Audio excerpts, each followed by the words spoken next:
Right, welcome to the 36th Lake District Book of the Year Awards 2020. We are still the only region in the whole of England that has their own regional book awards. London used to have them, but you know how dopey they are down there. They gave it up.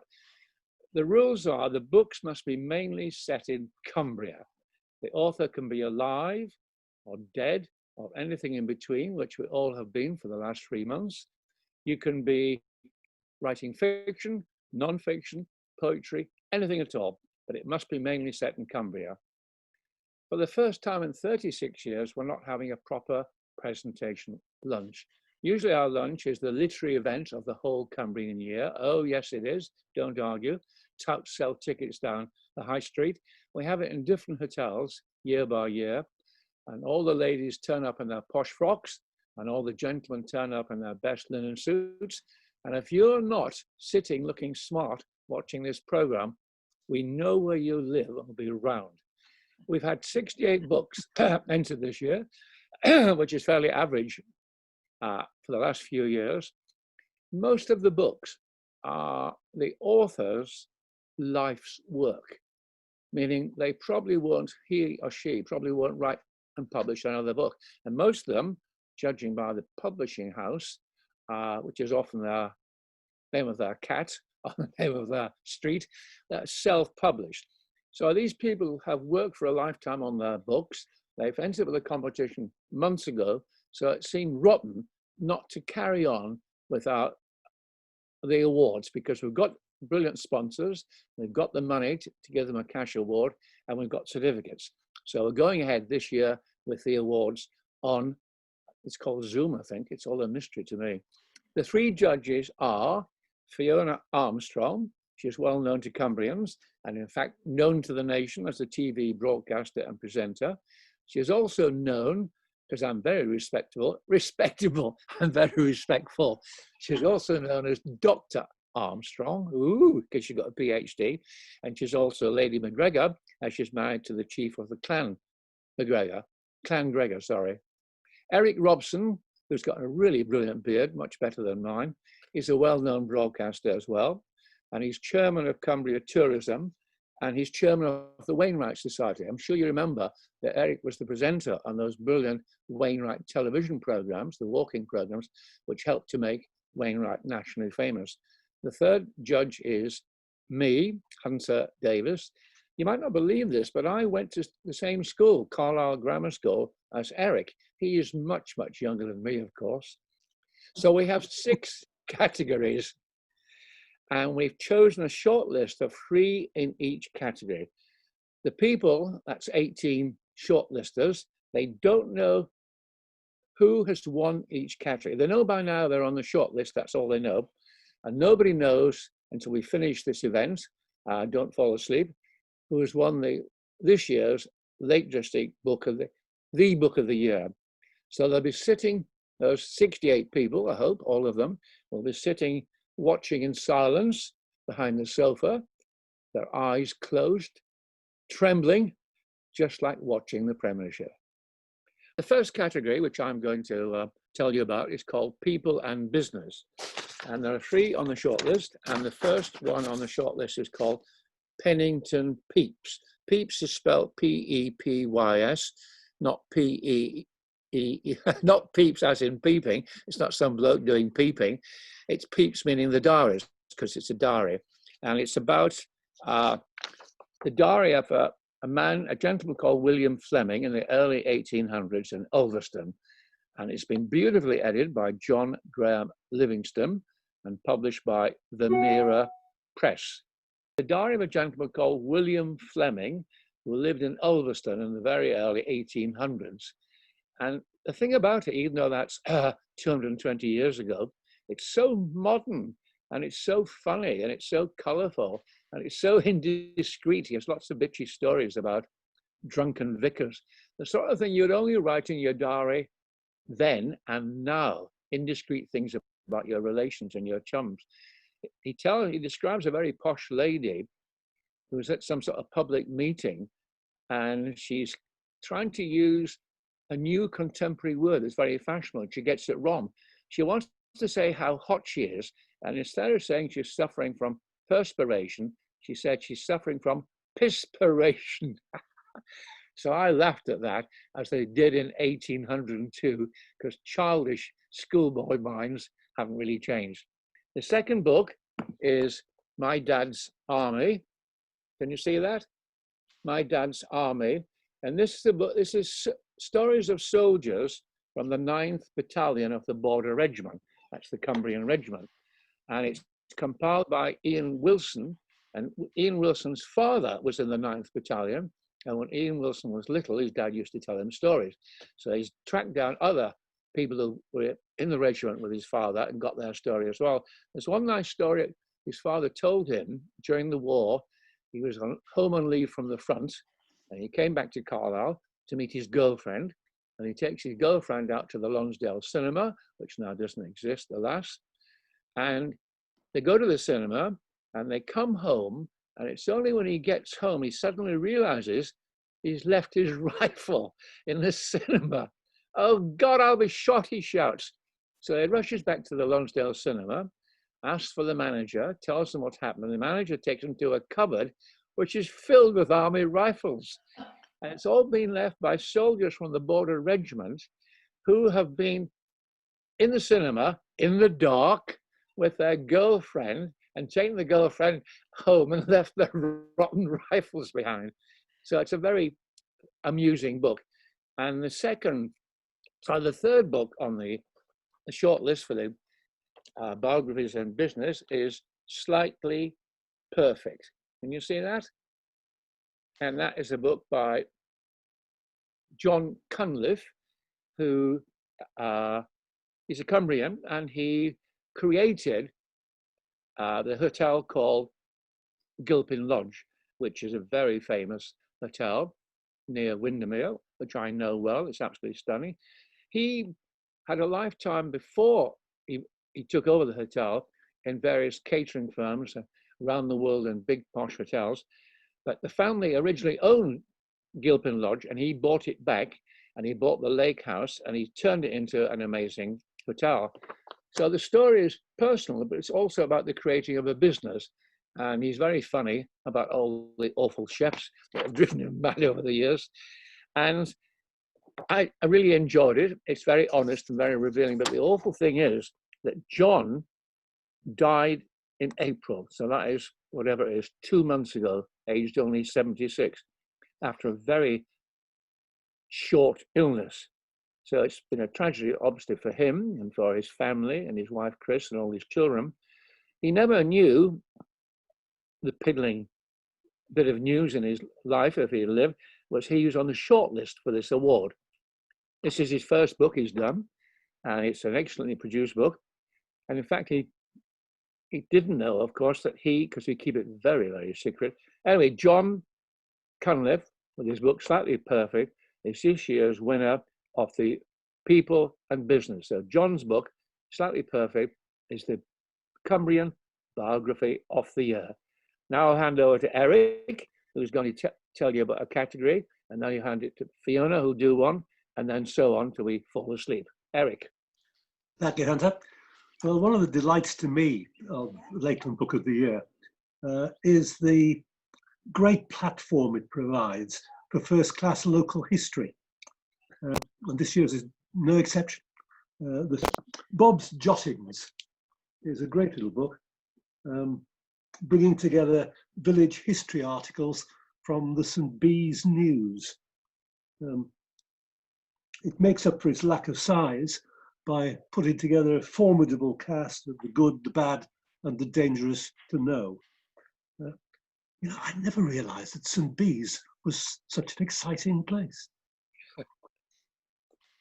The next one, Grasmere, a history in 55.5 buildings. It was compiled by members of the Grasmere History Group that meets once a month at the Wordsworth Trust. The buildings chosen provide a fascinating potted history of the development of Grasmere and Grasmere Vale, from being an agricultural backwater to a tourist hotspot.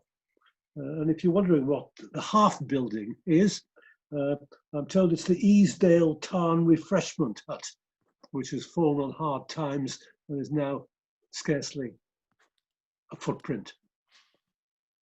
And then there's this serious volume of family history by John Bainbridge, the story of the Graham family of Knockupworth Hall on the banks of the River Eden near Carlisle. He traces them for almost 2 centuries through the reign of 7 monarchs, and on the way he uncovers a double murder trial, a sporting controversy that rocked Cumberland to its sporting roots, and the identity of a mysterious missing lady who didn't end up in her intended resting place. It's a great tale, beautifully written. And so to the tough decision. And the winner of the Striding Edge Prize for Guides and Places is Grasmere in 55.5 buildings. But now over to Fiona Armstrong for another category. Eric, thank you very much indeed. And well done, Grasmere. That's a fantastic start, isn't it? I was just thinking, Knockupworth Hall. What an amazing name, isn't it? Absolutely incredible. I love a good story. The ones you've just described are all true, but the ones I'm going to describe are not necessarily true. This is the fiction category, although the first one I'm starting with, here we are, 2 Days in May, is based on reality. It's a story based on the Quintin's Hill disaster of 1915. It's written by David Clemson and it's published by Bookcase, which is our Carlisle publishers. It's a real story. It's the local commuter train during the war that collided with an express train carrying troops, taking them off to the front. And this terrible collision happened at Gretna Green. So it's a real story, a real tragedy. But David has taken various characters like the railwaymen, the villagers, the soldiers, other local people who rush to help and get people out of the carnage. So it's based on fact, but he has embellished it, brought it to life, or rather brought it to death, because there were hundreds of casualties in this dreadful crash. It's sympathetically written. It's a good read. If you can say a bad story is a good read. This is David's first novel, and I reckon he's done incredibly well here, because once I started turning the pages, I really didn't want to stop, although I knew the outcome.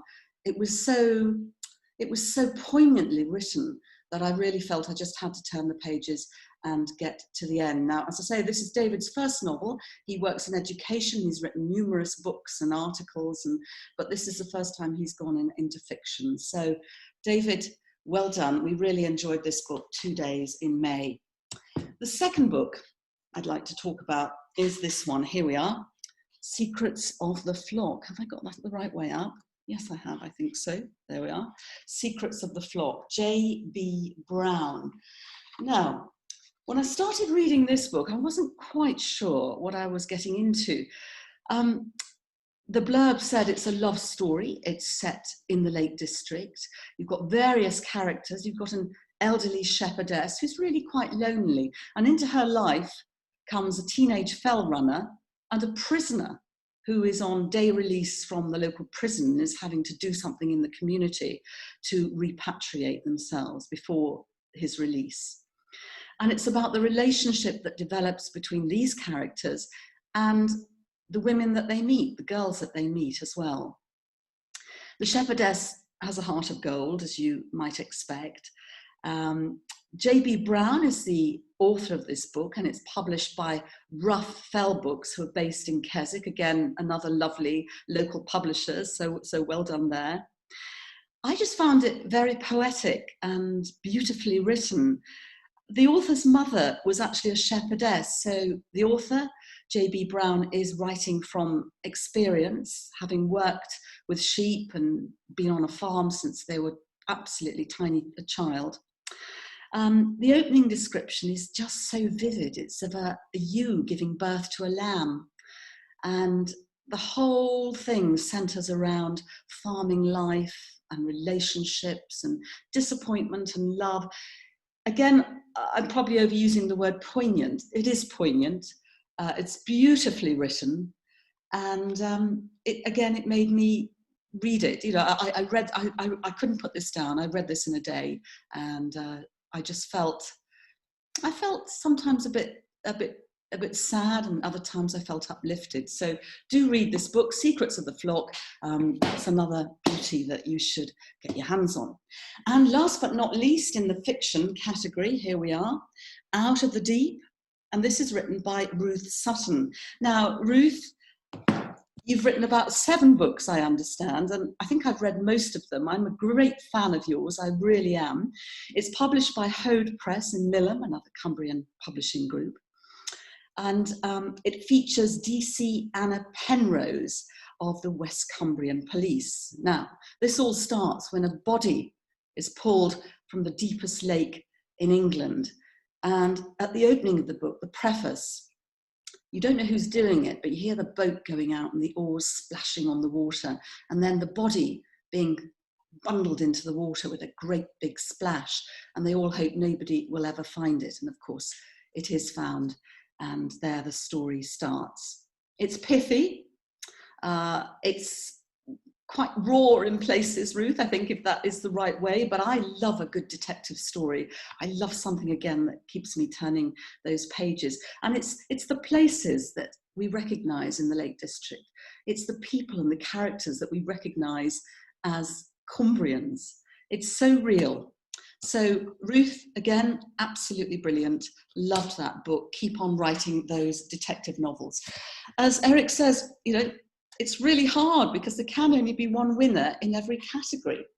And the winner of the Fiction Prize this year, 2020, I can announce, it gives me great pleasure, the winner of the Fiction Prize is J.B. Brown and Secrets of the Flock. Well done, J.B. Brown, well done. Now I would like to ask Eric to pick up with his next category. So to the Bill Rollinson Prize for Landscape and Tradition.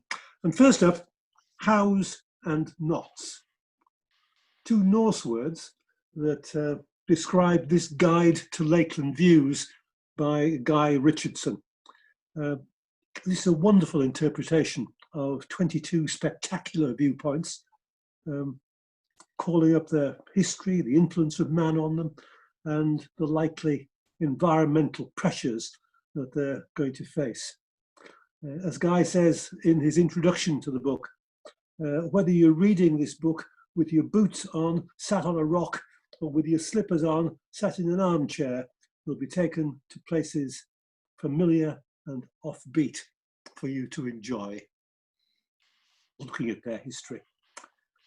Now then, next up is certainly the most full-on title of this year. It gets that award, and that is I Hate the Lake District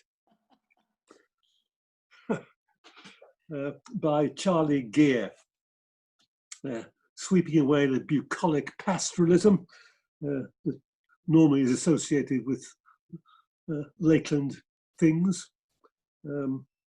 Charlie instead engages with nuclear power, nuclear war, slavery, imperialism, ghosts, cockroaches, and the sheer violence of nature itself. It's a challenging little read, but if you take my advice, you won't do it on the bus on the way to Keswick. And finally, if hanging on by a fingernail before falling off a rock backwards to land on a strategically placed mattress is your thing, then this is the book for you. Let me find it. Here we go. Beautifully produced book. There we are. The Comprehensive Guide to Bouldering in the Lake District by Greg Chapman. 3,000 climbs, 70 locations. Scared me witless.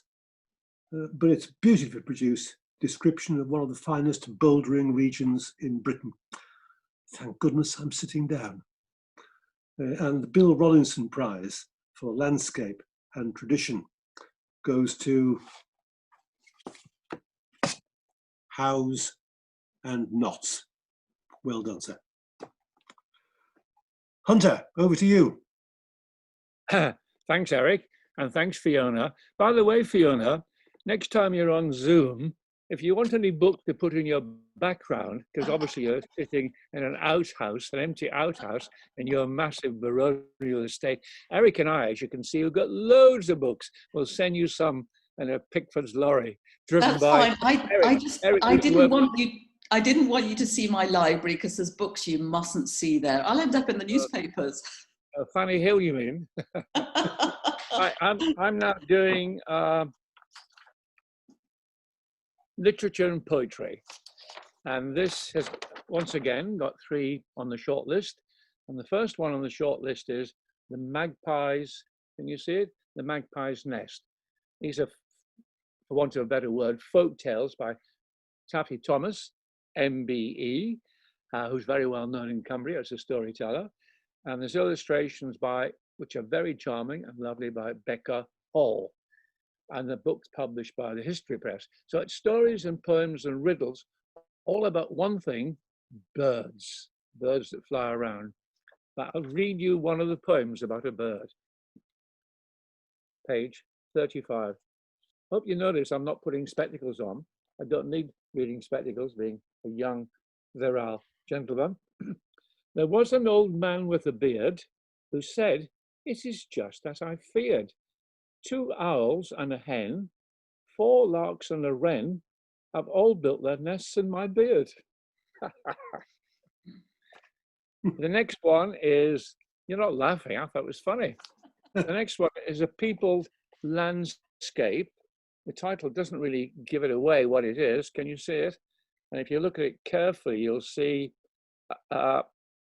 it's a book about Canon Rawnsley, and it's introduced and edited by Stephen Matthews, and it's published by Bookcase, which Stephen just happens to own. Isn't he lucky that Bookcase accepted his book? Very, very fortunate.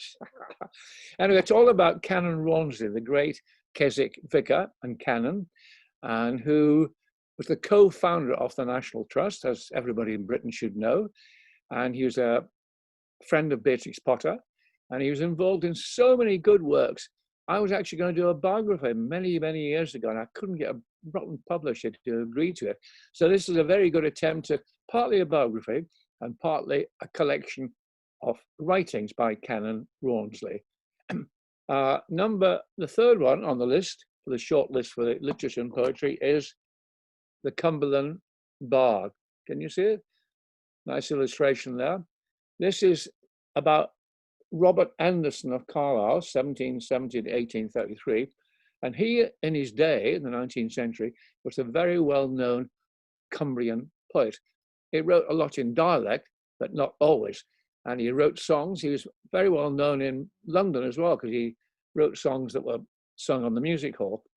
And this is a book about him, about a selection of his works and his diary and some biographical stuff about him.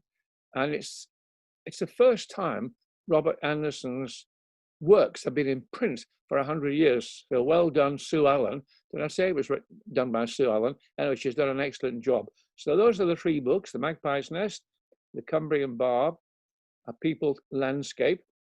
And the winner of this year's prize for literature and poetry goes to, The Magpie's Nest, for the funny poems. Right, so well done, Taffy. And now over to Fiona for the next category. Hunter, thank you very much indeed. Well, moving on to one of my favourite categories, this is the Latitude Prize for Illustration. And we've got 3 crackers again, absolutely. And the first one, here we are, Embellish with Relish. And this is one of my favourites, because one of my favourite things to do is to cook. But this is not just a cookbook. It's been brought out by the Hawkshead Relish Company. Now, this is a company that was started many moons ago by the Whitehead family. This book has been written, compiled by Maria Whitehead, MBE, who's been honoured for her work in business in Cumbria. It's a family-run business in the Lakes, and if you haven't tried any of their relishes and their sauces, well, why not? They're pretty good. I just absolutely love this book. From the ham and beetroot patties to the banana and salted caramel showstopper cake. It's not just savours, you see, that's in this book. You've got jams, you've got preserves, you've got things like pickle and mango, Eastern delights, pickle and mango chutneys. As Maria says, we dabble in everything, and it looks like they have dabbled in everything, because this isn't just, as I said, a recipe book. It is the story of how people started a family-run business and went into chutneys and jams, etc. The idea is to make people think differently about that stash of relishes we all have in our cupboards. We've all got jars of pickle, haven't we, that are hundreds of years old, and mustards and things like that. Well, this book will tell you exactly what to look for. Is it hot stuff? It certainly is, this book. And illustration-wise, great picture on the front. Here we are, the spoons of the pickles there. All these sort of things to make your mouth water. It's beautifully presented, nice thick card for a book. Well done, Meze Publishing, who published it, and well done, the Whiteheads. So we move on to the next book in the illustration section, and this is the Lake District in 101 maps and infographics. Now, I didn't know what an infographic was, being a not very clever person, but an infographic is, well, if you read the book, you'll find out what an infographic is. That is a reason to open this book. It is packed with facts and figures, which sounds rather dry, doesn't it? But these facts and figures are backed up by the most incredible diagrams and drawings.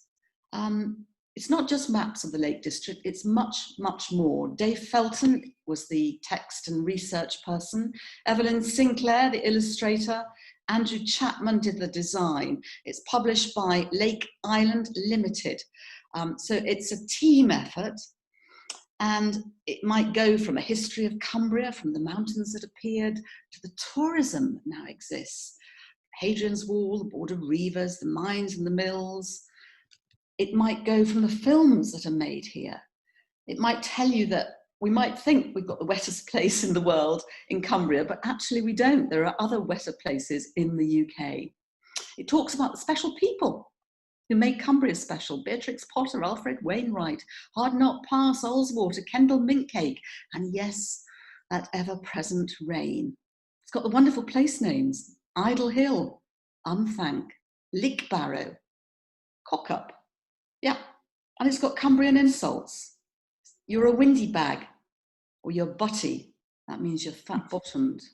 Yeah, really, really like this book. But as I say, not just because it's a mine of information, but mostly because it's just so fabulous looking. It's got great, great drawings in it. So well done, guys and gals, on that one. And last but not least, in the illustration category, this book here, Cumbria at War, 1939 to 1945. Now, this has been written by Ruth Mansurge, or is it Manser? Ruth, apologies if I've pronounced your name wrong. It's either Mansurge or Manser.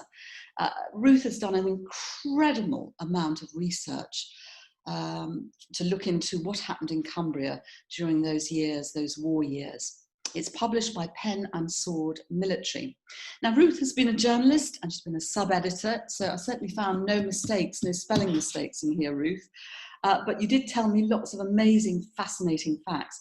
I didn't know that a Nazi airship flew low over Barrow back in the day. I didn't know that one of the first blackout experiments was conducted in Workington. They reckoned if they could hide the light from the furnaces at the iron and steel works, they could hide the light anywhere. I didn't know that the chemical works Marchon was relocated from London to Whitehaven. I didn't know any of those things. Beautiful cover this book has got. Once it makes you want to pick it up. It's got fabulous pictures inside, some great black and white images there, all very clear, all very nicely laid out. And as I say, once inside, immense detail, but so wonderful with those black and white pictures. Marvellous about the Women's Army there. Somebody sent in a letter to the West Cumberland Times saying how disgraceful it was. They had these girls there, these young women who were wearing lipstick, the hussies, heavens above. So a great deal of research in that book, but I do think it's the way that it's laid out and the way that it's presented that gives it a march on some of the other books we looked at in terms of illustration. So again, there can only be one winner. It is so, so frustrating because you want to give all these books prizes. I know we all do. But the winner of the illustration is the Lake District in 101 maps and infographics. Hunter, I think it's back to you. Yes, quickly to sum up, we're now, thank you Fiona, thank you Eric, we're now going to come to the top of the bill, the announcement of the Lakeland Book of the Year for this year, whatever this year is called, 2020. We started with 68 books. Today you've heard the three of us chuntering on, analysing critically with great verve and enthusiasm for 18 books on the shortlist. And out of those 18 books, we've had 6 individual category winners, and now we're coming to the overall winner. How we do it, we all give marks, we read the books, and we give marks out of 5 for content, and 5 for presentation, and 5 for, I think it's originality. So when we first start doing it, we have top marks that everybody's given, and then we argue the toss. But in this year, there were 2 books that got very, very high marks, and it's very hard to decide between them. It's chalk and cheese. The whole notion of a literary prize is speeches anyway. You're competing with things you shouldn't compete with, but for the sake of argument, the sake of judging, you've got to do it. So these books couldn't be, the 2 on the final shortlist are, have you guessed which are the 2 that we like best? We absolutely loved Slightly Perfect. That's the biography of John Cunliffe, the late John Cunliffe, about his life and the creation of this hotel. And this will give pleasure to all Cumbrians, because his history is Cumbrian, and it'll give pleasure to visitors, and it'll give pleasure to people in the hotel and restaurant trade. It's all the things that happen in building up a hotel.